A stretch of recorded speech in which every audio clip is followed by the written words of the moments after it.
Glória a Deus. Amém. Eu queria que você aplaudisse mais uma vez o Senhor, né, pela vida do Rogério, né? É tão bom nós termos pessoas do nosso lado que nos inspiram e que servem de motivação e inspiração para nós. Cristo sempre será a nossa base, o mais importante, a nossa maior inspiração, é lógico, né? Mas Ele usa pessoas, referências na nossa vida. Eu tive pessoas referência na minha vida, quando eu me converti. Eu tive, me lembro até hoje delas, né? Todas elas são vivas, graças a Deus. E que eu me apegava aos testemunhos, às palavras, ao estilo de vida, à maneira de se vestir, até a maneira de se vestir, a maneira de agir em certas situações para aqueles que eu tinha mais intimidade. E são essas pessoas que no nosso, principalmente, né, início da nossa fé, elas nos ajudarão muito, certo? Nunca deixarão de ser referência, porém a tendência é que nós possamos crescer também, ao olhar as nossas referências, que possamos crescer, e aí nós não apenas precisaremos mais de referências, né? Não somente precisaremos, mas também seremos a partir de então referências para outras pessoas. Então, que possamos assim permanecer em nome de Jesus. Glória a Deus. Queridos, nessa hora nós vamos receber a palavra do Senhor. Quem quer receber a palavra do Senhor aí? Em nome de Jesus. Não me canso de dizer que é através da palavra que tudo acontece, porque foi assim desde o princípio. Foi através da palavra que as coisas vieram a existir. E Deus disse, e à medida que Deus falava, as coisas passavam a existir, ok? Então, a palavra, ela é especialíssima. A palavra, ela merece toda a confiança. Ela é digna de toda confiança. Essa é a palavra de Deus, ok? E eu vivo pela palavra. Eu vivo pela palavra. A minha vida é a Bíblia, a minha vida é a palavra. Quando eu paro para refletir no meu hoje, no meu ontem, no antes de ontem, na semana passada, eu vivo pela palavra. E eu não vivo apenas para pregar.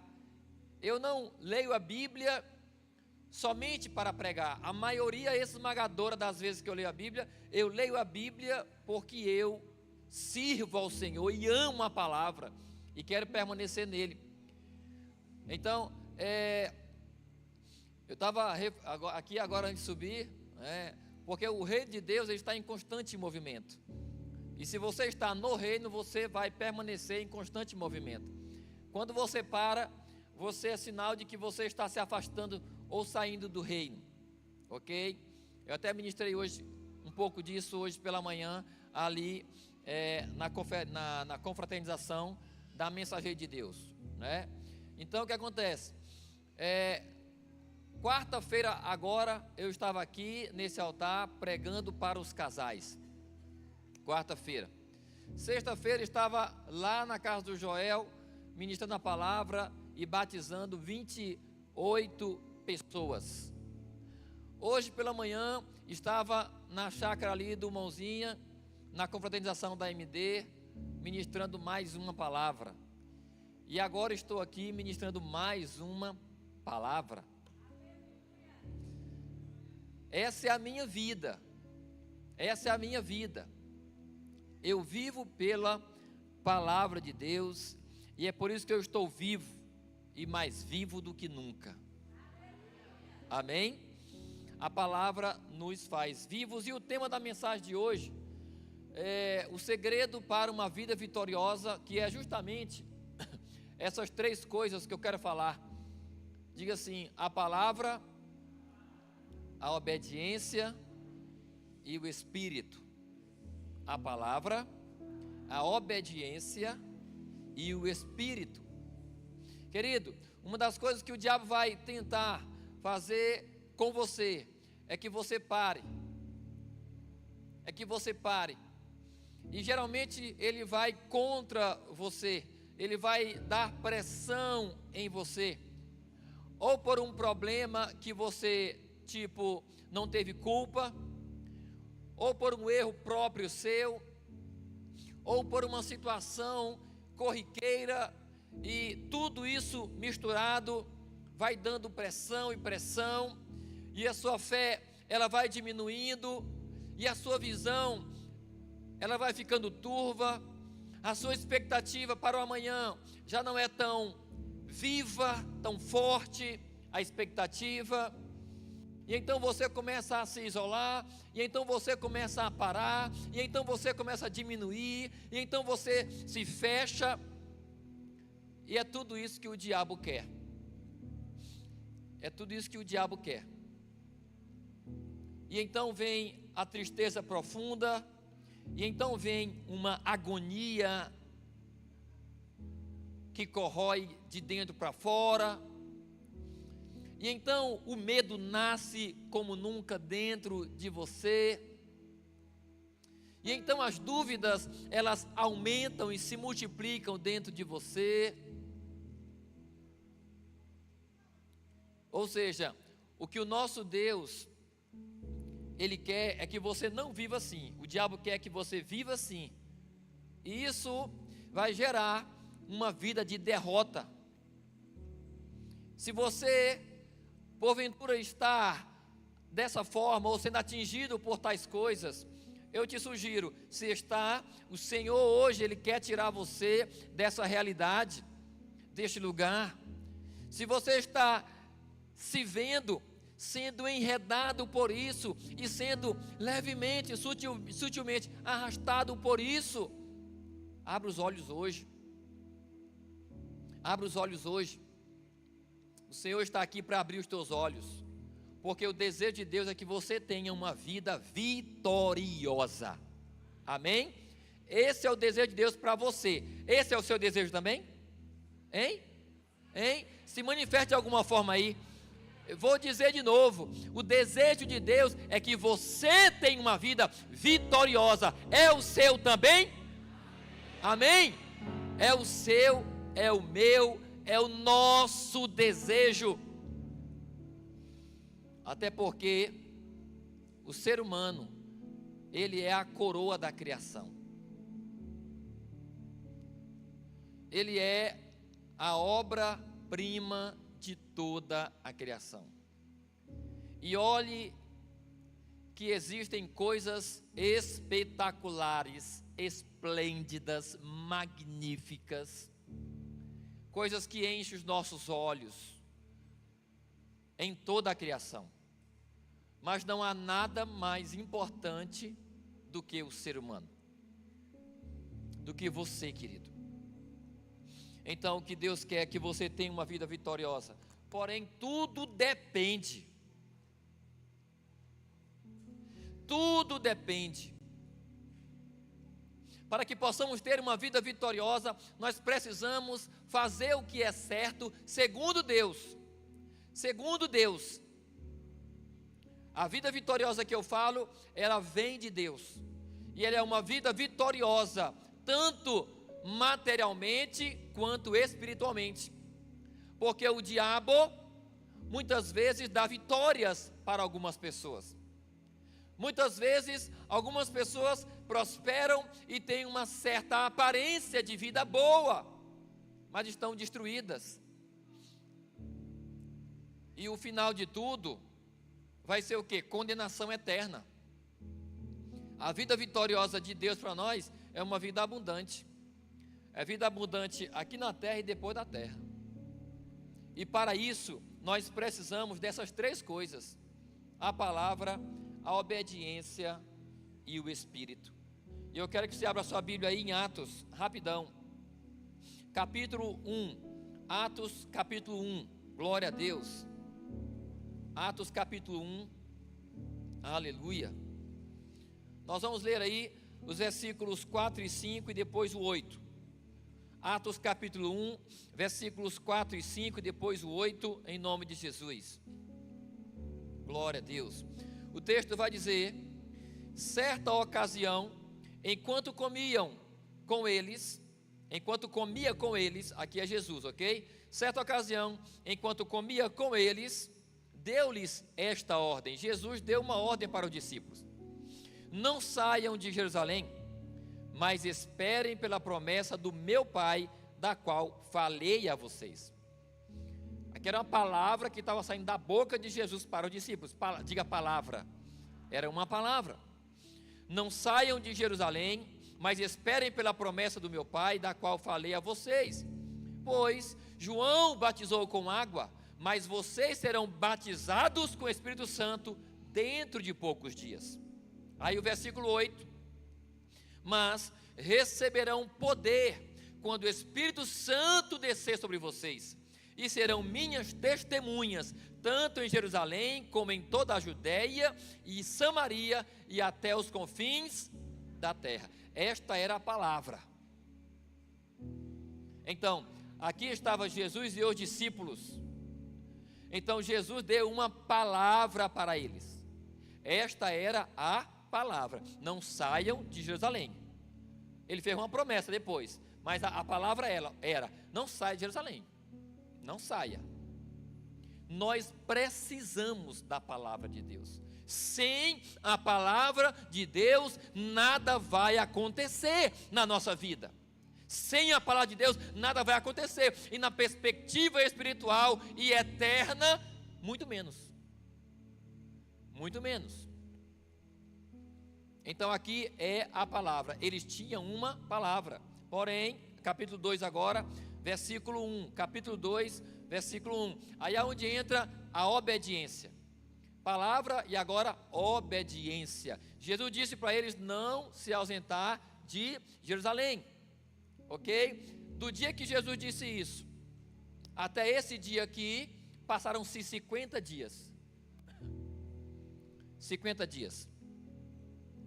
Então, durante 50 dias, eles obedeceram a palavra de Jesus, que era para eles não saírem de Jerusalém. E aí, depois de 50 dias, obedecendo, porque aqui, versículo 1. Quando chegou o dia de Pentecoste, estavam todos reunidos em um só lugar. 50 dias depois, eles estavam obedecendo a mesma palavra. Não se separaram e nem saíram de Jerusalém. 50 dias depois, eles estavam obedecendo a mesma palavra. A mesma palavra. A mesma palavra. Se você só ouve a palavra, mas não obedece, nada vai acontecer.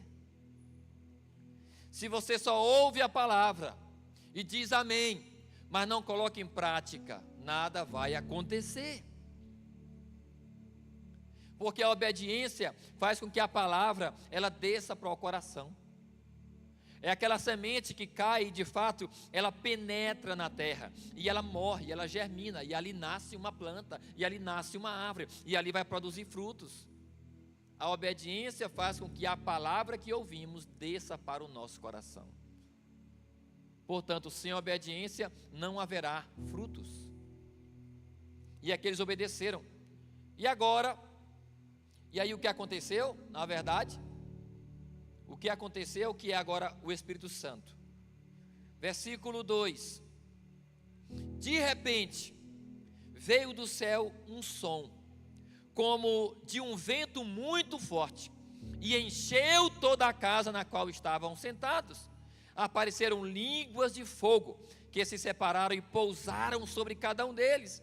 Todos ficaram cheios do Espírito Santo, e começaram a falar em outras línguas, conforme o Espírito permitia que se expressassem. Aplauda a palavra do Senhor. O raciocínio da mensagem de hoje é: quando você tem uma palavra de Deus e obedece ela, Deus fará acontecer na tua vida. Era algo que basicamente o Rogério estava falando aqui. O que ele estava falando aqui. Então, eles tinham uma palavra do Senhor, e o que eles tinham que fazer? Obedecer aquela palavra. E por ter aquela palavra e obedecer, então aconteceu algo que não dependeu deles, que não dependeu deles. Ó, a expressão, de novo, a ênfase, versículo 2: de repente. Veio de onde? Do céu. De repente veio do céu. Compreenda isso, querido.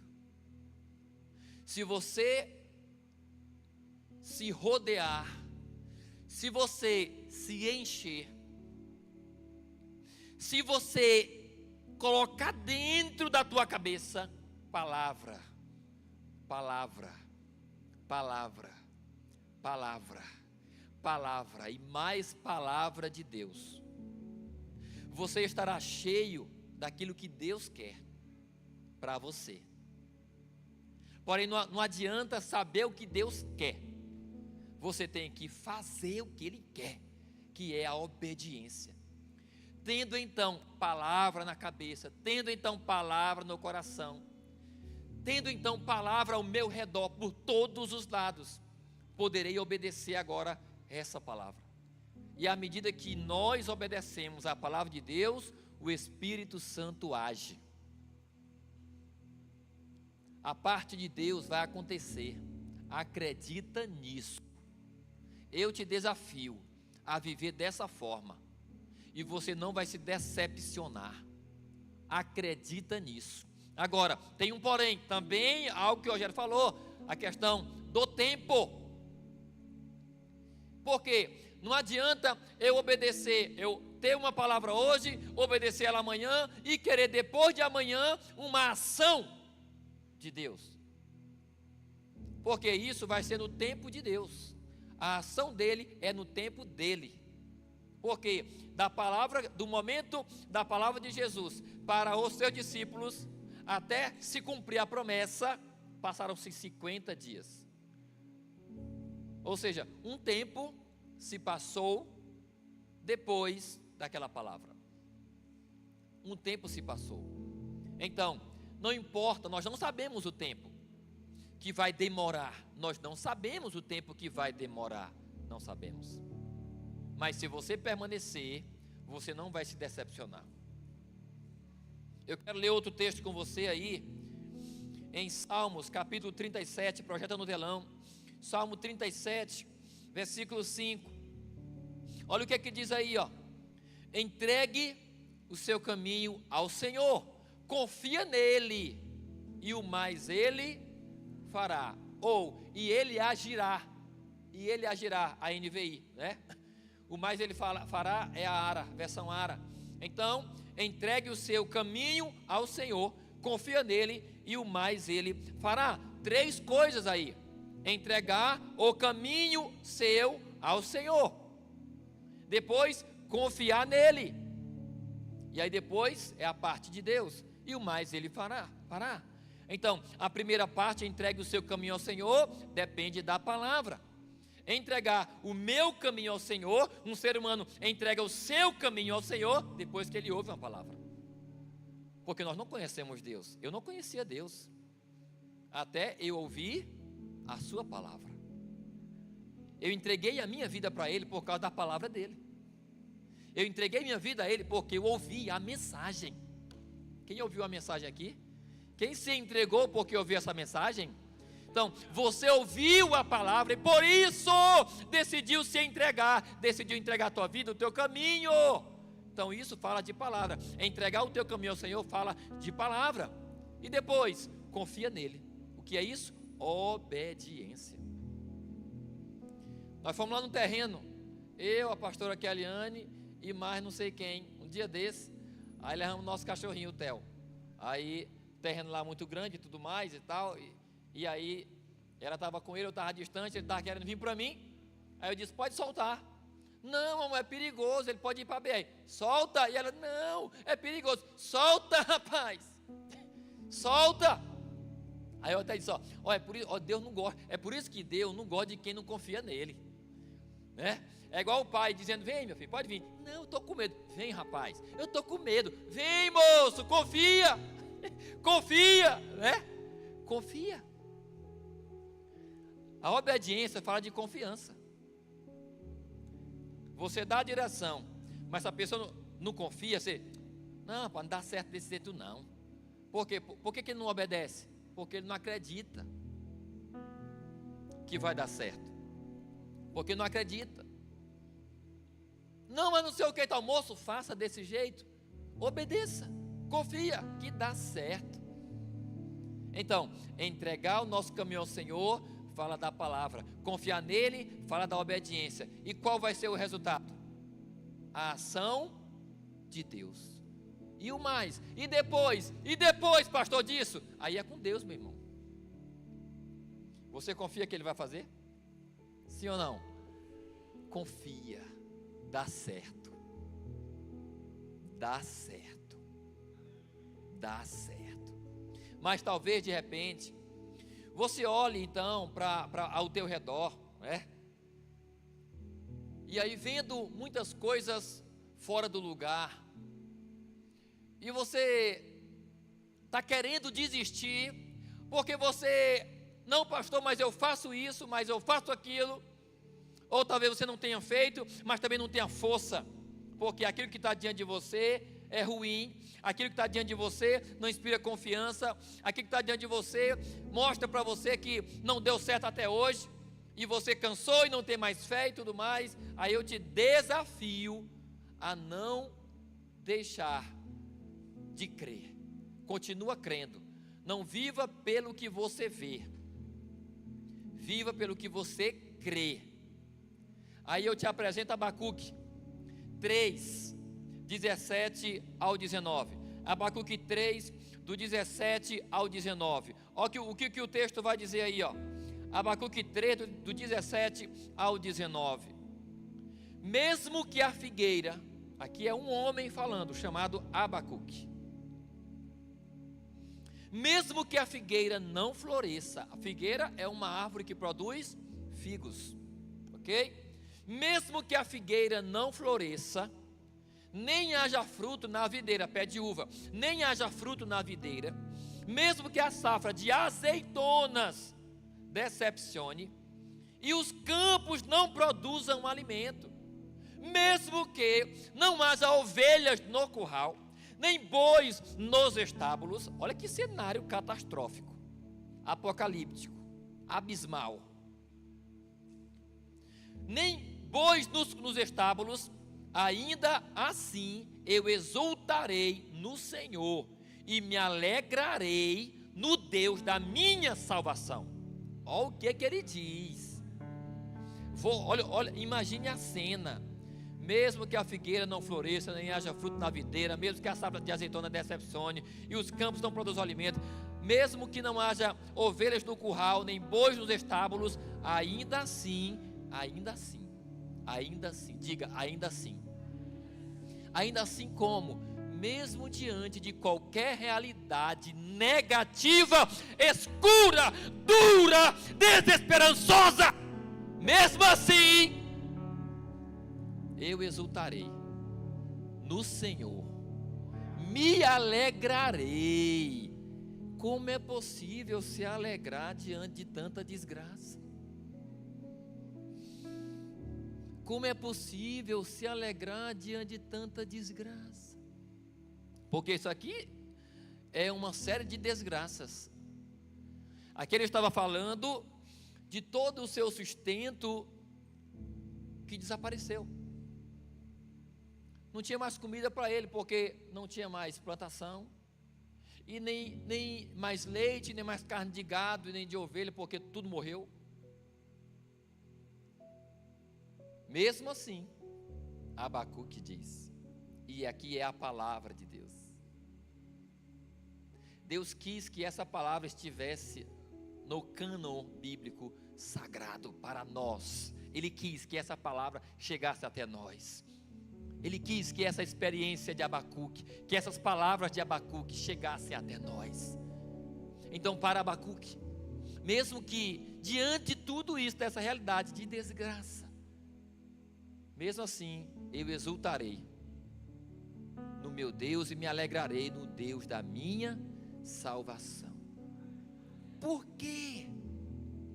Não é que eu vou olhar para os meus problemas e olhar para as minhas dores e para os meus sofrimentos e vou me alegrar nos sofrimentos, porque está doendo, eu estou sofrendo isso e aquilo.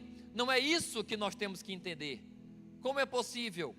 Você olha para a realidade da tua vida e se for parecida com essa realidade de desgraça total, tira os olhos da desgraça e olha para Deus. Tira os olhos da desgraça e coloca os teus olhos em Deus. Ele diz aqui, ele não está dizendo, olha só, ele não está dizendo que vai exultar na desgraça. Ele não está dizendo que vai exultar na morte dos animais. Ele não está dizendo que eu exultarei mesmo assim na minha desgraça. Não, eu exultarei no Senhor. No Senhor. E me alegrarei no Deus da minha salvação. Diante de qualquer realidade da sua vida, boa ou ruim, Deus continua sendo Deus, que te ama hoje, te amará amanhã. Ele é bom hoje e continuará sendo bom amanhã. Ele te prometeu algo hoje, e se você crer, vai acontecer amanhã. Nesse Deus eu me alegro, nesse Deus eu tenho esperança. É isso que ele está dizendo. Ainda, eu já fiz isso algumas vezes, diante de situações difíceis para mim, muito difíceis, coisa do coração chorar, e coisa de você querer fazer besteira. Eu respirei fundo e olhei para Deus.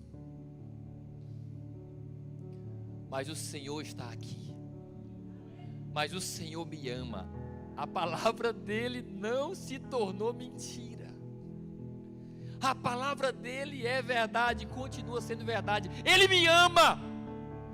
Senhor, o Senhor é maravilhoso.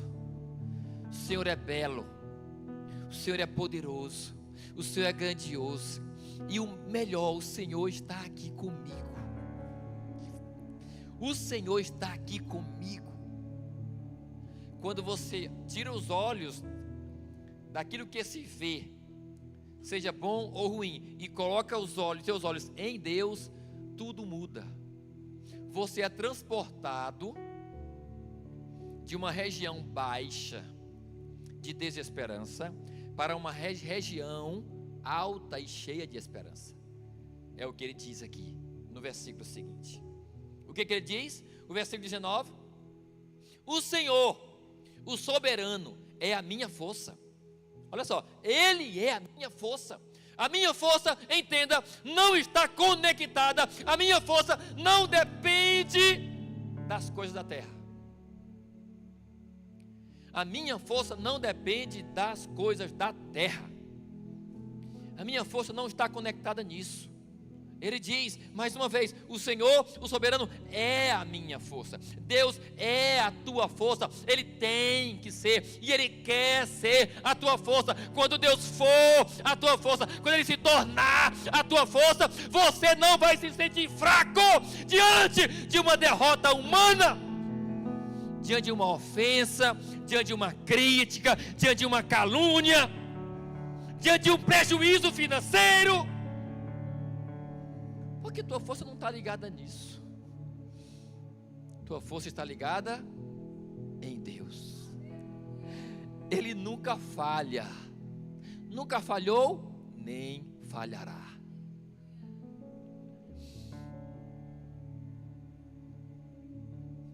Porque o Senhor, o soberano, é a minha força. Ele faz os meus pés como o da coça e me faz andar nos lugares altos. Nos lugares altos, nos lugares altos, nos lugares altos, nos lugares altos.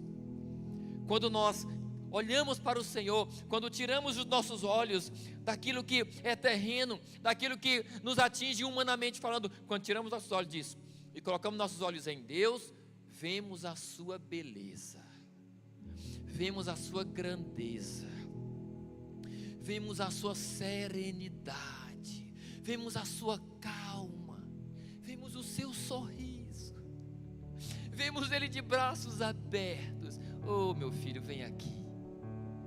E nós então olhamos e não estamos mais naquele cenário de destruição. Ele nos elevou. Ele nos levou para um lugar alto, distante daquilo. Então, quando somos elevados, tudo que está lá embaixo é pequeno, é igual você está andando de avião. Se está aqui, tudo é grande.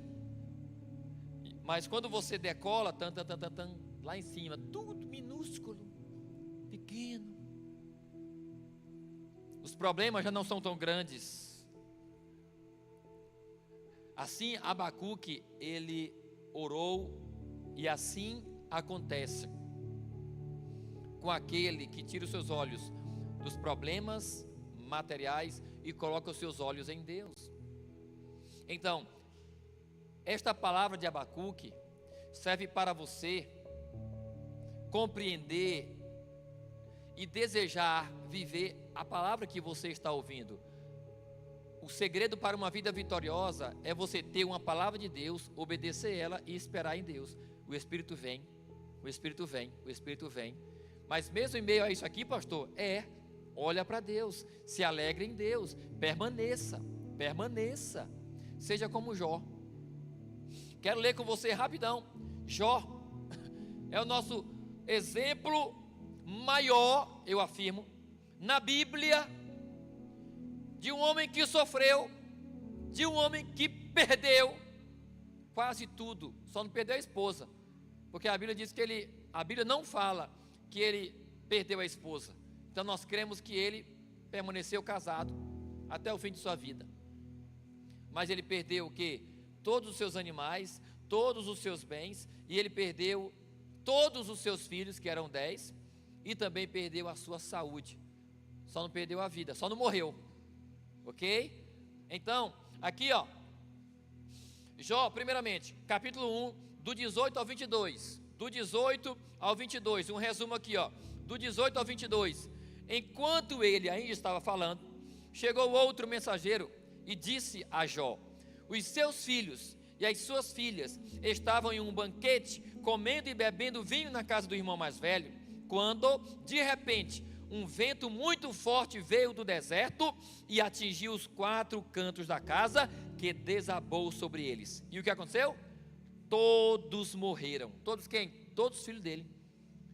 Os 10 filhos de uma vez. Você acha que isso aqui é uma historinha inventada? Ou você acha que isso aqui aconteceu de verdade? Aconteceu de verdade, sim ou não? Sim. Ele perdeu os 10 filhos de uma vez só. Todos morreram, e eu fui o único que escapou para lhe contar. Ao ouvir isso, Jó levantou-se, rasgou o manto e raspou a sua cabeça. Então prostrou-se com o rosto em terra e começou a reclamar, começou a murmurar e começou a dizer: eu não creio mais, não adianta mais. Ele continua, né? Ele disse, Jó, não adianta mais continuar sendo crente, não adianta mais, eu não vou mais levantar de madrugada, não vou orar mais, não vou ler mais essa Bíblia, eu não vou mais servir a esse Deus. Ponto. Foi isso que ele falou? Foi isso que ele fez? O que foi que ele fez, gente? Ao ouvir isso, Jó levantou-se, rasgou o manto, raspou a sua cabeça. Então prostrou-se com o rosto em terra, em adoração. Adoração. Ele está vivendo o que eu falei para vocês agora há pouco. O que estava diante dos olhos dele era um cenário apocalíptico de destruição total, de morte. Mas ele tira os olhos daquela realidade, olha para Deus e o adora. Olha para Deus e o adora.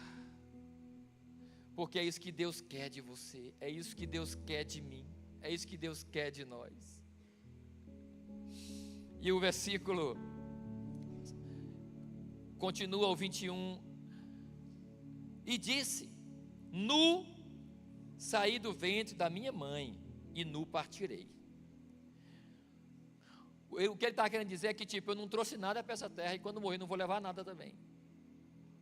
O Senhor o deu, dando a Deus todo o crédito pelo que ele tinha. O Senhor o deu, o Senhor o levou. Louvado seja o nome do Senhor. Em tudo isso, Jó não pecou, nem culpou Deus de coisa alguma.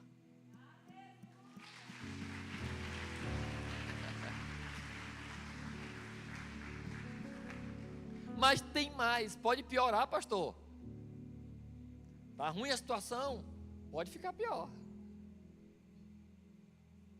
Agora pula aí para o capítulo 2 de Jó, versículo do 7 ao 10. Depois de perder tudo isso, e depois de perder todos os seus filhos, versículo 7. Saiu, pois, resumindo, Satanás da presença do Senhor, e afligiu Jó com feridas terríveis, da sola dos pés ao alto da cabeça. Então Jó apanhou um caco de louça e com ele se raspava sentado entre cinzas. A sua mulher lhe disse: você ainda mantém a sua integridade? Amaldiçoa a Deus e morra. Jó respondeu: é verdade, mulher, vamos embora daqui, eu quero é morrer mesmo. Pode casar com outro, eu quero é morrer mesmo, que eu não quero mais saber de vida não. Já não basta o que eu perdi, os nossos filhos todos foram embora, e agora eu fico doente, mulher. Vai casar com outro, porque eu vou me matar. Foi isso que ele fez? Foi isso que ele fez, igreja? Não. Jó respondeu: você fala como uma louca. Aceitaremos o bem dado por Deus, mas não o mal? Em tudo isso, Jó não pecou com os seus lábios.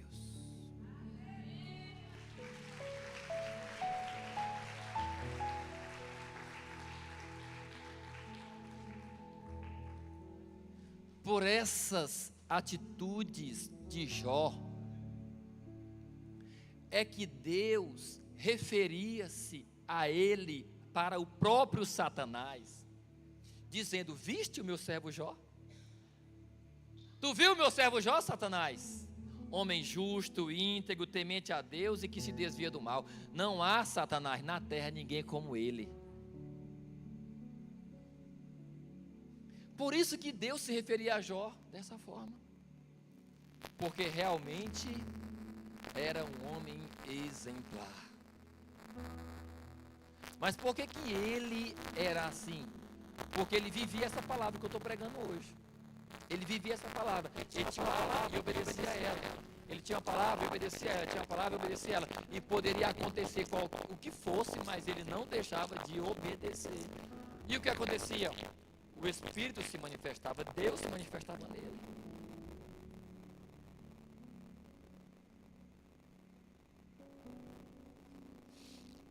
Ainda, para ir terminando, quero falar para vocês também de outro homem chamado Paulo. Alguém já ouviu falar de Paulo, o apóstolo Paulo? Já ouviram falar? O apóstolo Paulo, 2 Coríntios 4, do 7 ao 9, depois do 16 ao 17. 2 Coríntios 4, do 7 ao 9, depois 16 e 17.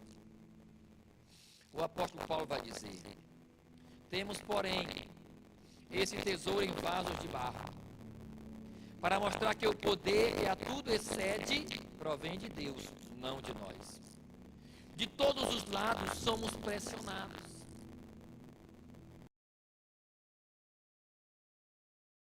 Continuar. Eu estou lendo a história de Jó e lendo agora Paulo também para vocês, para mostrar para vocês que vale a pena você ter uma palavra e ser fiel a ela, obedecendo. Vale a pena, mesmo diante de qualquer realidade difícil.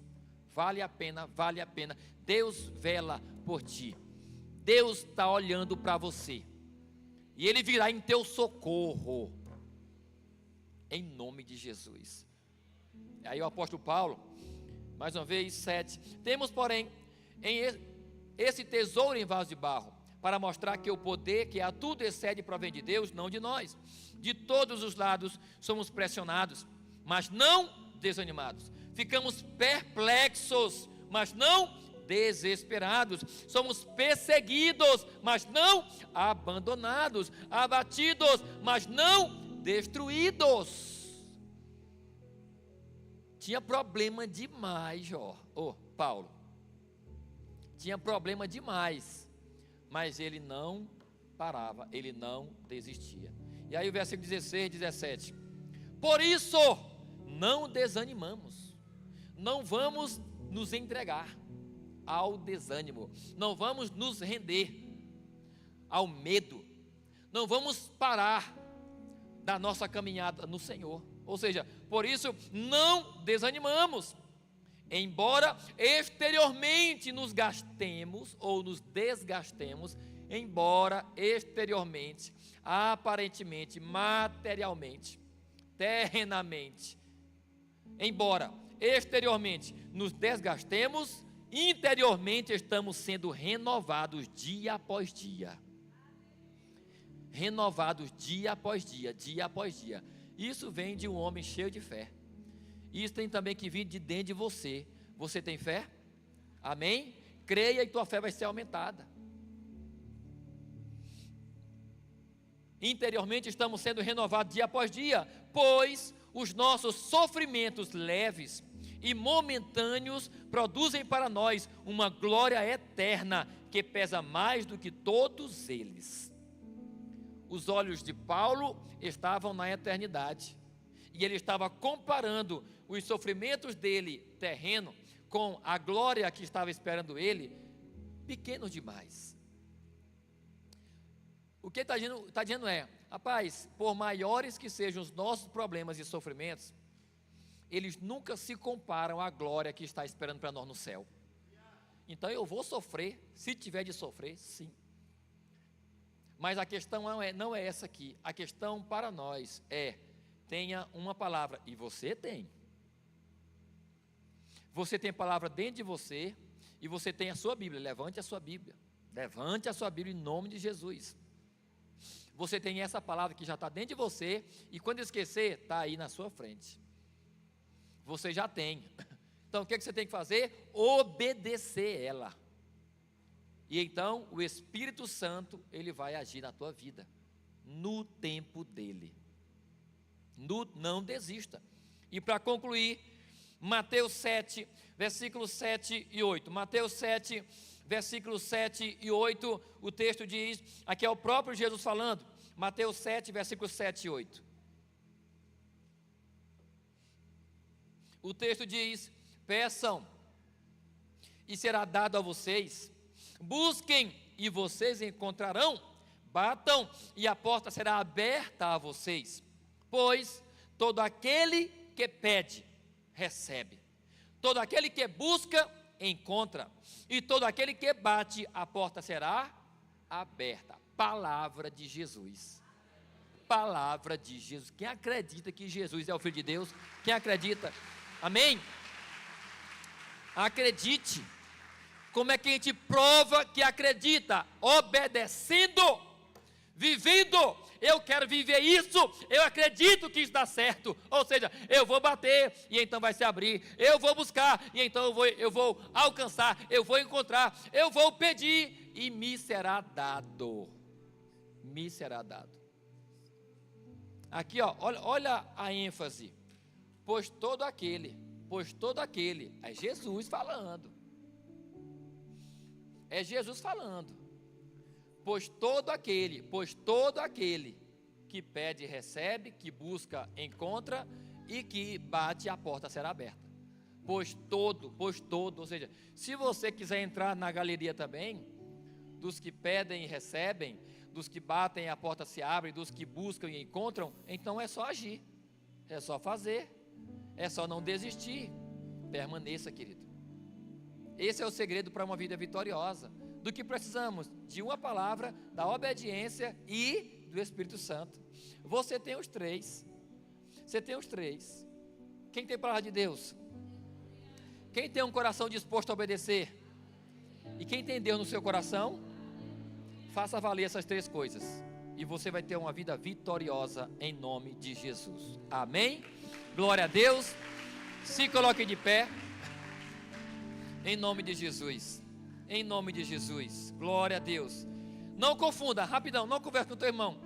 Eu falei que se você tiver essas três coisas, você vai ter uma vida vitoriosa. Não confunda a expressão vida vitoriosa com uma vida sem problemas. Preste atenção. Uma vida vitoriosa não é uma vida sem problemas. Diga assim, ó, uma vida vitoriosa não é uma vida sem problemas. Diga assim, ó, uma vida vitoriosa é uma vida de quem estava cheio de problemas, mas venceu.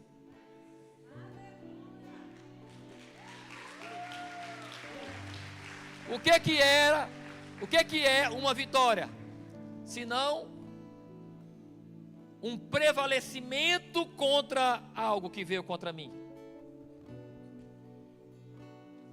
Quem foi que ganhou o jogo, que venceu o jogo ontem? Quem foi que venceu o jogo? Ei, Raí Onildo, quem foi que venceu o jogo ontem? O Flamengo venceu quem? Mas deu trabalho? Deu sim, os flamenguistas não. Vocês param de... Estão tudo aí nas nuvens dos flamenguistas, né? Deu trabalho sim, foi só 1-0. A vitória veio depois de 90 minutos de batalha, de luta. Então, uma vida vitoriosa não é uma vida sem problemas. É uma vida onde eu tenho vários problemas, mas eu venço eles. Essa é uma vida vitoriosa. Aleluia, aleluia. Vamos só cantar um refrão? Vamos cantar o refrão da canção e depois a gente ora em nome de Jesus. Canta, vai lá, amém. E eu descanso em ti, Rei dos Reis.